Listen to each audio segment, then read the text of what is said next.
Mr. Secretary General, Mr. President, world leaders, and distinguished delegates, welcome to New York.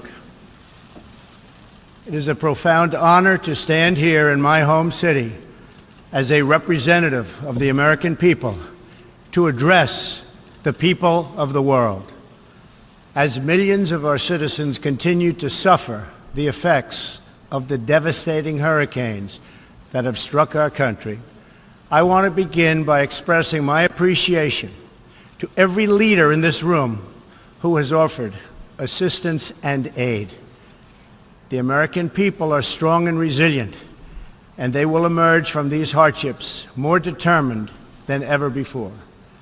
Fortunately, the United States has done very well since Election Day last November 8th. The stock market is at an all-time high, a record. Unemployment is at its lowest level in 16 years, and because of our regulatory and other reforms, we have more people working in the United States today than ever before.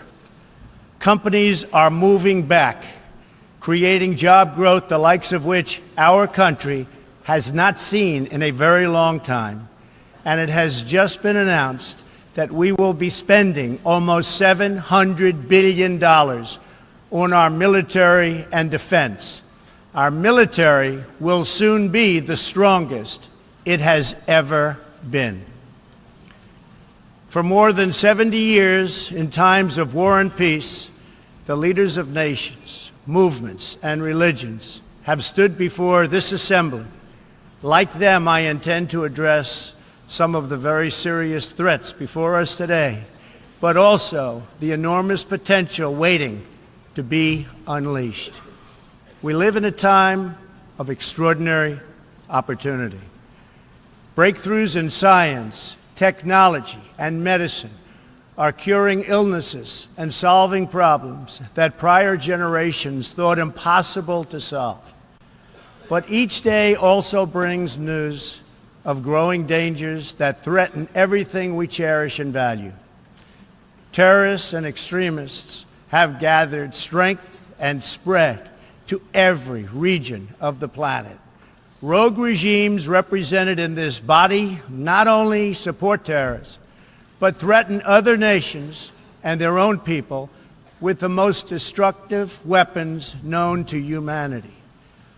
Authority and authoritarian powers seek to collapse the values, the systems, and alliances that prevented conflict and tilted the world toward freedom since World War II. International criminal networks traffic drugs, weapons, people, force dislocation and mass migration, threaten our borders, and new forms of aggression exploit technology to menace our citizens.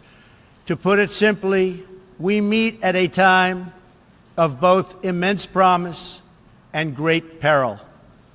It is entirely up to us whether we lift the world to new heights or let it fall into a valley of disrepair. We have it in our power, should we so choose, to lift millions from poverty, to help our citizens realize their dreams, and to ensure that new generations of children are raised free from violence, hatred, and fear. This institution was founded in the aftermath of 2 world wars to help shape this better future.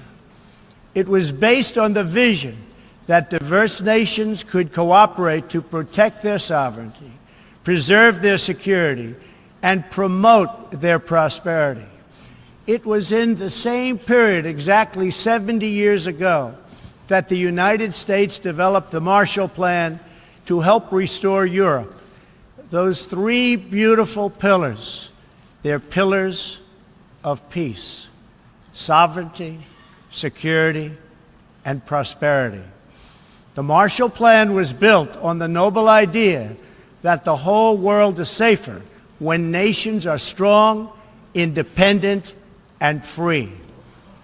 As President Truman said in his message to Congress at that time, our support of European recovery is in full accord with our support of the United Nations. The success of the United Nations depends upon the independent strength of its members. To overcome the perils of the present and to achieve the promise of the future, we must begin with the wisdom of the past. Our success depends on a coalition of strong and independent nations that embrace their sovereignty to promote security, prosperity, and peace for themselves and for the world. We do not expect diverse countries to share the same cultures, traditions, or even systems of government, but we do expect all nations to uphold these two core sovereign duties: to respect the interests of their own people and the rights of every other sovereign nation. This is the beautiful vision of this institution, and this is the foundation for cooperation and success. Strong sovereign nations let diverse countries with different values, different cultures, and different dreams not just coexist, but work side by side on the basis of mutual respect. Strong sovereign nations let their people take ownership of the future and control their own destiny. And strong sovereign nations allow individuals to flourish in the fullness of the life intended by God. In America, we do not seek to impose our way of life on anyone, but rather to let it shine as an example for everyone to watch. This week gives our country a special reason to take pride in that example. We are celebrating the 230th anniversary of our beloved Constitution, the oldest Constitution still in use in the world today. This timeless document has been the foundation of peace, prosperity, and freedom for the Americans and for countless millions around the globe whose own countries have found inspiration in its respect for human nature, human dignity, and the rule of law. The greatest in the United States Constitution is its first three beautiful words. They are, "We the people." Generations of Americans have sacrificed to maintain the promise of those words, the promise of our country and of our great history. In America, the people govern, the people rule, and the people are sovereign. I was elected not to take power, but to give power to the American people where it belongs. In foreign affairs, we are renewing this founding principle of sovereignty. Our government's first duty is to its people, to our citizens, to serve their needs, to ensure their safety, to preserve their rights, and to defend their values. As President of the United States, I will always put America first. Just like you, as the leaders of your countries, will always and should always put your countries first.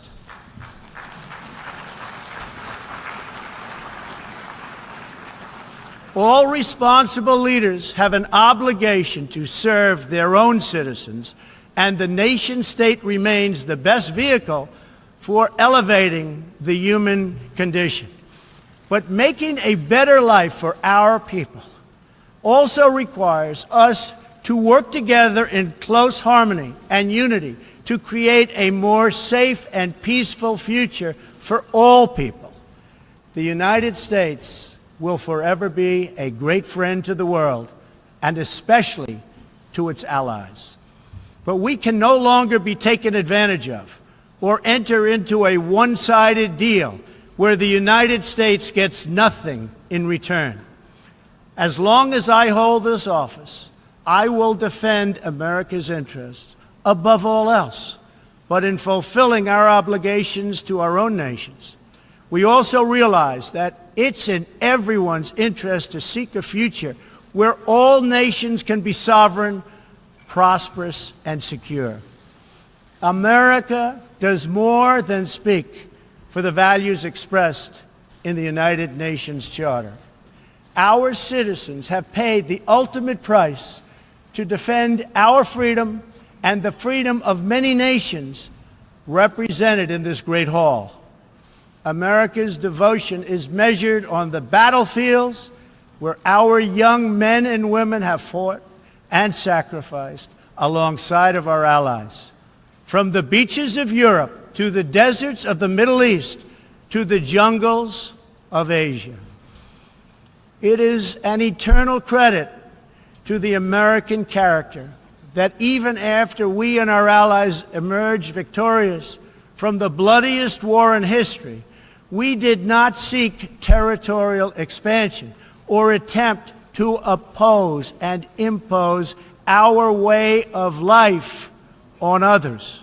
Instead, we helped build institutions such as this one to defend the sovereignty, security, and prosperity for all.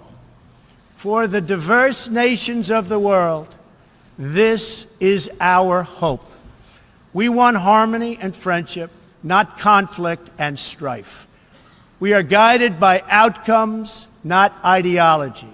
We have a policy of principled realism rooted in shared goals, interests, and values.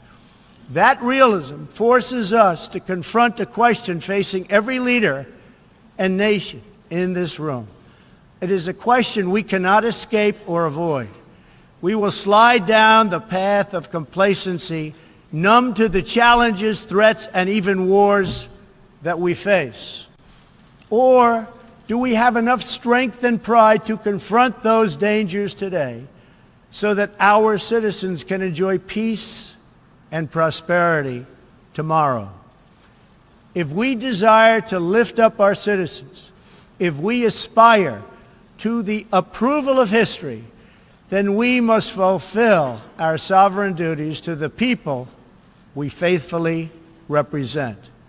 We must protect our nations, their interests, and their futures. We must reject threats to sovereignty from the Ukraine to the South China Sea. We must uphold respect for law, respect for borders, and respect for culture, and the peaceful engagement these allow. And just as the founders of this body intended, we must work together and confront together those who threaten us with chaos, turmoil, and terror. The scourge of our planet today is a small group of rogue regimes that violate every principle on which the United Nations is based. They respect neither their own citizens nor the sovereign rights of their countries. If the righteous many do not confront the wicked few, then evil will triumph. When decent people and nations become bystanders to history, the forces of destruction only gather power and strength.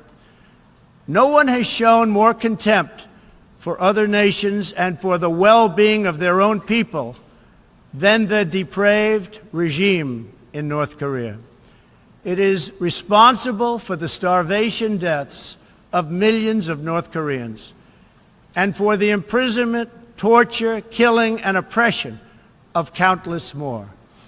We were all witness to the regime's deadly abuse when an innocent American college student, Otto Warmbier, was returned to America only to die a few days later.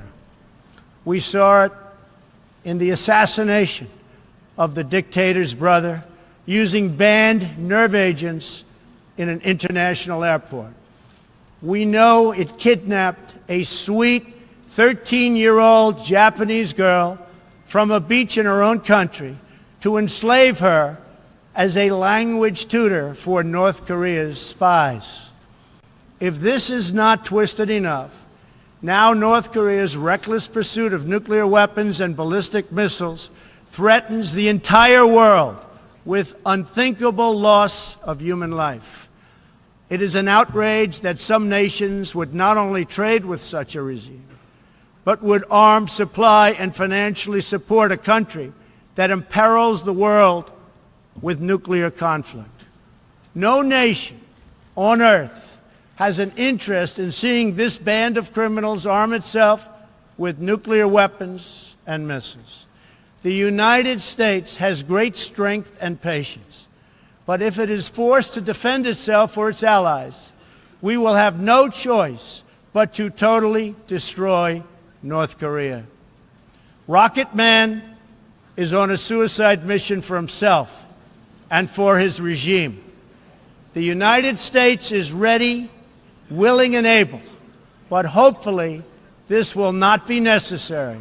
That's what the United Nations is all about.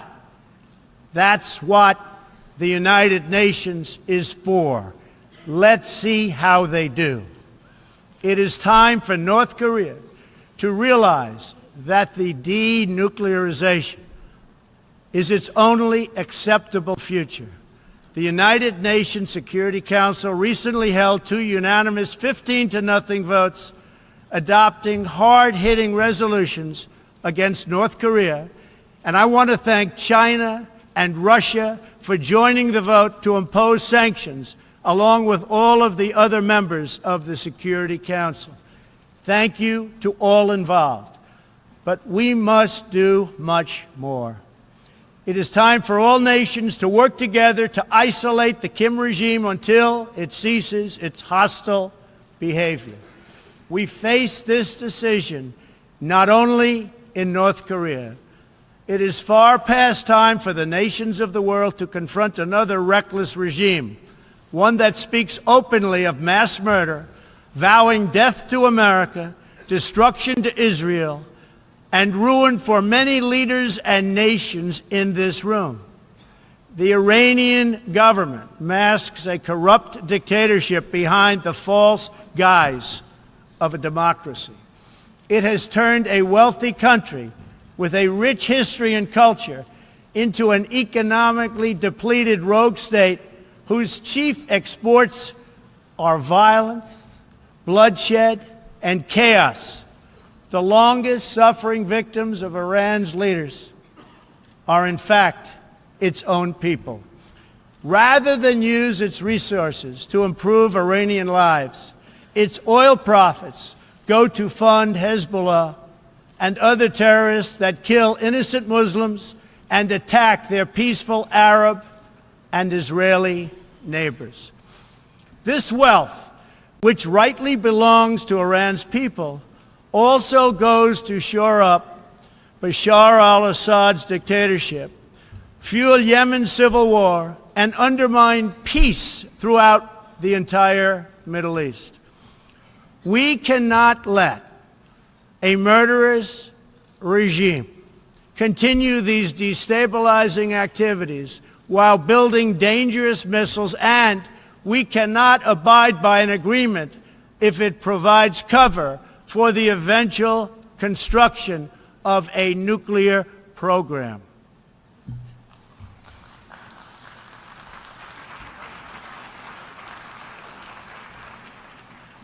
The Iran deal was one of the worst and most one-sided transactions the United States has ever entered into. Frankly, that deal is an embarrassment to the United States, and I don't think you've heard the last of it, believe me. It is time for the entire world to join us in demanding that Iran's government end its pursuit of death and destruction. It is time for the regime to free all Americans and citizens of other nations that they have unjustly detained. And above all, Iran's government must stop supporting terrorists, begin serving its own people, and respect the sovereign rights of its neighbors. The entire world understands that the good people of Iran want change. And other than the vast military power of the United States, that Iran's people are what their leaders fear the most. This is what causes the regime to restrict internet access, tear down satellite dishes, shoot unarmed student protesters, and imprison political reformers. Oppressive regimes cannot endure forever, and the day will come when the people will face a choice. Will they continue down the path of poverty, bloodshed, and terror? Or will the Iranian people return to the nation's proud roots as a center of civilization, culture, and wealth, where their people can be happy and prosperous once again? The Iranian regime's support for terror is in stark contrast to the recent commitments of many of its neighbors to fight terrorism and halt its financing. In Saudi Arabia early last year, I was greatly honored to address the leaders of more than 50 Arab and Muslim nations. We agreed that all responsible nations must work together to confront terrorists and the Islamic extremism that inspires them. We will stop radical Islamic terrorism because we cannot allow it to tear up our nation and indeed to tear up the entire world. We must deny the terrorists safe haven, transit, funding, and any form of support for their vile and sinister ideology. We must drive them out of our nations. It is time to expose and hold responsible those countries who support and finance terror groups like Al-Qaeda, Hezbollah, the Taliban, and others that slaughter innocent people. The United States and our allies are working together throughout the Middle East to crush the loser terrorists and stop the reemergence of safe havens they use to launch attacks on all of our people. Last month, I announced a new strategy for victory in the fight against this evil in Afghanistan. From now on, our security interests will dictate the length and scope of military operations, not arbitrary benchmarks and timetables set up by politicians. I have also totally changed the rules of engagement in our fight against the Taliban and other terrorist groups. In Syria and Iraq, we have made big gains toward lasting defeat of ISIS. In fact, our country has achieved more against ISIS in the last 8 months than it has in many, many years combined. We seek the de-escalation of the Syrian conflict and a political solution that honors the will of the Syrian people. The actions of the criminal regime of Bashar al-Assad, including the use of chemical weapons against his own citizens, even innocent children, shock the conscience of every decent person. No society can be safe if banned chemical weapons are allowed to spread. That is why the United States carried out a missile strike on the airbase that launched the attack. We appreciate the efforts of the United Nations agencies that are providing vital humanitarian assistance in areas liberated from ISIS, and we especially thank Jordan, Turkey, and Lebanon for their role in hosting refugees from the Syrian conflict. The United States is a compassionate nation and has spent billions and billions of dollars in helping to support this effort. We seek an approach to refugee resettlement that is designed to help these horribly treated people and which enables their eventual return to their home countries to be part of the rebuilding process. For the cost of resettling one refugee in the United States, we can assist more than 10 in their home region. Out of the goodness of our hearts, we offer financial assistance to hosting countries in the region, and we support recent agreements of the G20 nations that will seek to host refugees as close to their home countries as possible. This is the safe, responsible, and humanitarian approach. For decades, the United States has dealt with migration challenges here in the Western Hemisphere. We have learned that over the long term, uncontrolled migration is deeply unfair to both the sending and the receiving countries. For the sending countries, it reduces domestic pressure to pursue needed political and economic reform, and drains them of the human capital necessary to motivate and implement those reforms. For the receiving countries, the substantial costs of uncontrolled migration are borne overwhelmingly by low-income citizens whose concerns are often ignored by both media and government. I want to salute the work of the United Nations in seeking to address the problems that cause people to flee from their homes.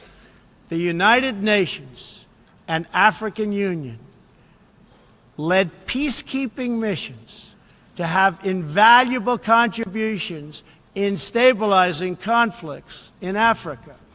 The United States continues to lead the world in humanitarian assistance, including famine prevention and relief in South Sudan, Somalia, and northern Nigeria and Yemen.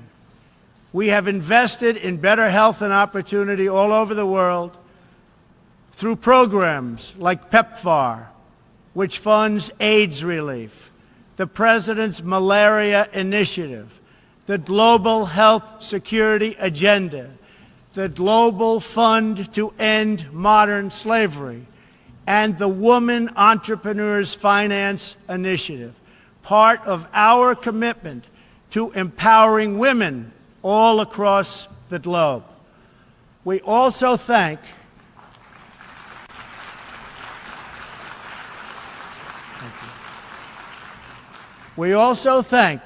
the Secretary General for recognizing that the United Nations must reform if it is to be an effective partner in confronting threats to sovereignty, security, and prosperity. Too often, the focus of this organization has not been on results, but on bureaucracy and process. In some cases, states that seek to subvert this institution's noble aims have hijacked the very systems that are supposed to advance them. For example, it is a massive source of embarrassment to the United Nations that some governments with egregious human rights records sit on the UN Human Rights Council.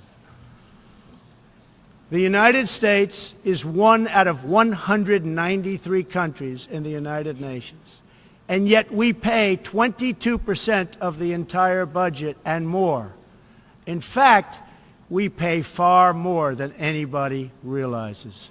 The United States bears an unfair cost burden, but to be fair, if it could actually accomplish all of its stated goals, especially the goal of peace, this investment would easily be well worth it. Major portions of the world are in conflict, and some, in fact, are going to hell. But the powerful people in this room, under the guidance and auspices of the United Nations, can solve many of these vicious and complex problems.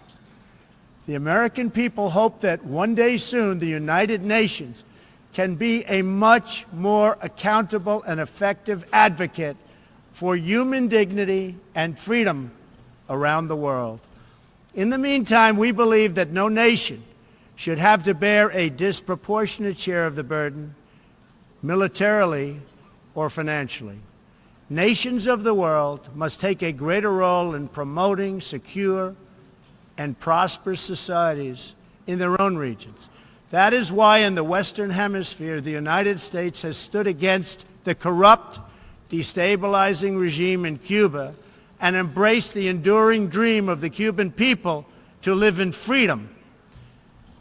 My administration recently announced that we will not lift sanctions on the Cuban government until it makes fundamental reforms. We have also imposed tough, calibrated sanctions on the socialist Maduro regime in Venezuela, which has brought a once thriving nation to the brink of total collapse. The socialist dictatorship of Nicolas Maduro has inflicted terrible pain and suffering on the good people of that country. This corrupt regime destroyed a prosperous nation by imposing a failed ideology that has produced poverty and misery everywhere it has been tried. To make matters worse, Maduro has defied his own people, stealing power from their elected representatives to preserve his disastrous rule. The Venezuelan people are starving, and their country is collapsing. Their democratic institutions are being destroyed. This situation is completely unacceptable, and we cannot stand by and watch. As a responsible neighbor and friend, we and all others have a goal. That goal is to help them regain their freedom, recover their country, and restore their democracy. I would like to thank leaders in this room for condemning the regime and providing vital support to the Venezuelan people. The United States has taken important steps to hold the regime accountable. We are prepared to take further action if the government of Venezuela persists on its path to impose authoritarian rule on the Venezuelan people. We are fortunate to have incredibly strong and healthy trade relationships with many of the Latin American countries gathered here today. Our economic bond forms a critical foundation for advancing peace and prosperity for all of our people and all of our neighbors. I ask every country represented here today to be prepared to do more to address this very real crisis. We call for the full restoration of democracy and political freedoms in Venezuela.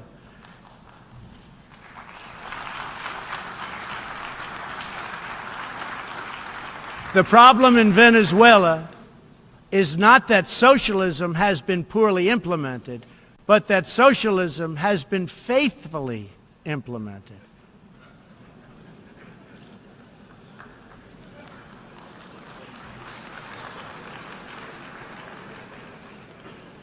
From the Soviet Union to Cuba to Venezuela, wherever true socialism or communism has been adopted, it has delivered anguish and devastation and failure. Those who preach the tenets of these discredited ideologies only contribute to the continued suffering of the people who live under these cruel systems. America stands with every person living under a brutal regime. Our respect for sovereignty is also a call for action. All people deserve a government that cares for their safety, their interests, and their well-being, including their prosperity. In America, we seek stronger ties of business and trade with all nations of goodwill. But this trade must be fair and it must be reciprocal. For too long, the American people were told that mammoth multinational trade deals, unaccountable international tribunals, and powerful global bureaucracies were the best way to promote their success. But as those promises flowed, millions of jobs vanished and thousands of factories disappeared. Others gamed the system and broke the rules. And our great middle class, once the bedrock of American prosperity, was forgotten and left behind. But they are forgotten no more, and they will never be forgotten again. While America will pursue cooperation and commerce with other nations, we are renewing our commitment to the first duty of every government, the duty of our citizens. This bond is the source of America's strength and that of every responsible nation represented here today. If this organization is to have any hope of successfully confronting the challenges before us, it will depend, as President Truman said some 70 years ago, on the independent strength of its members. If we are to embrace the opportunities of the future and overcome the present dangers together, there can be no substitute for strong, sovereign, and independent nations. Nations that are rooted in their histories and invested in their destinies. Nations that seek allies to befriend, not enemies to conquer. And most important of all, nations that are home to patriots, to men and women who are willing to sacrifice for their countries, their fellow citizens, and for all that is best in the human spirit. In remembering the great victory that led to this body's founding, we must never forget that those heroes who fought against evil also fought for the nations that they loved. Patriotism led the Poles to die to save Poland, the French to fight for a free France, and the Brits to stand strong for Britain. Today, if we do not invest ourselves, our hearts and our minds in our nations, if we will not build strong families, safe communities, and healthy societies for ourselves, no one can do it for us. We cannot wait for someone else, for faraway countries or far-off bureaucracies. We can't do it. We must solve our problems to build our prosperity, to secure our future, or we will build vulnerable to decay, domination, and defeat.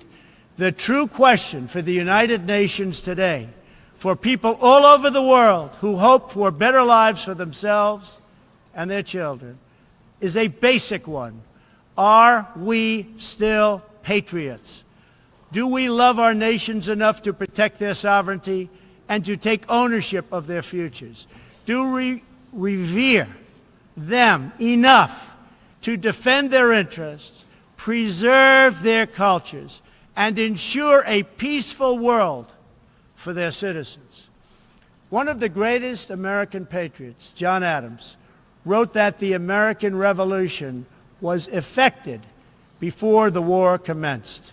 The revolution was in the minds and hearts of the people. That was the moment when America awoke, when we looked around and understood that we were a nation. We realized who we were, what we valued, and what we would give our lives to defend. From its very first moments, the American story is the story of what is possible when people take ownership of their future. The United States of America has been among the greatest forces for good in the history of the world and the greatest defenders of sovereignty, security, and prosperity for all. Now we are calling for a great reawakening of nations, for the revival of their spirits, their pride, their people, and their patriotism. History is asking us whether we are up to the task. Our answer will be a renewal of will, a rediscovery of resolve, and a rebirth of devotion we need to defeat the enemies of humanity and unlock the potential of life itself. Our hope is a word and world of proud, independent nations that embrace their duties, seek friendship, respect others, and make common cause in the greatest shared interest of all, a future of dignity and peace for the people of this wonderful earth. This is the true vision of the United Nations, the ancient wish of every people, and the deepest yearning that lives inside every sacred soul. So let this be our mission, and let this be our message to the world. We will fight together, sacrifice together, and stand together for peace, for freedom, for justice, for family, for humanity, and for the Almighty God who made us all. Thank you. God bless you. God bless the nations of the world, and God bless the United States of America. Thank you very much.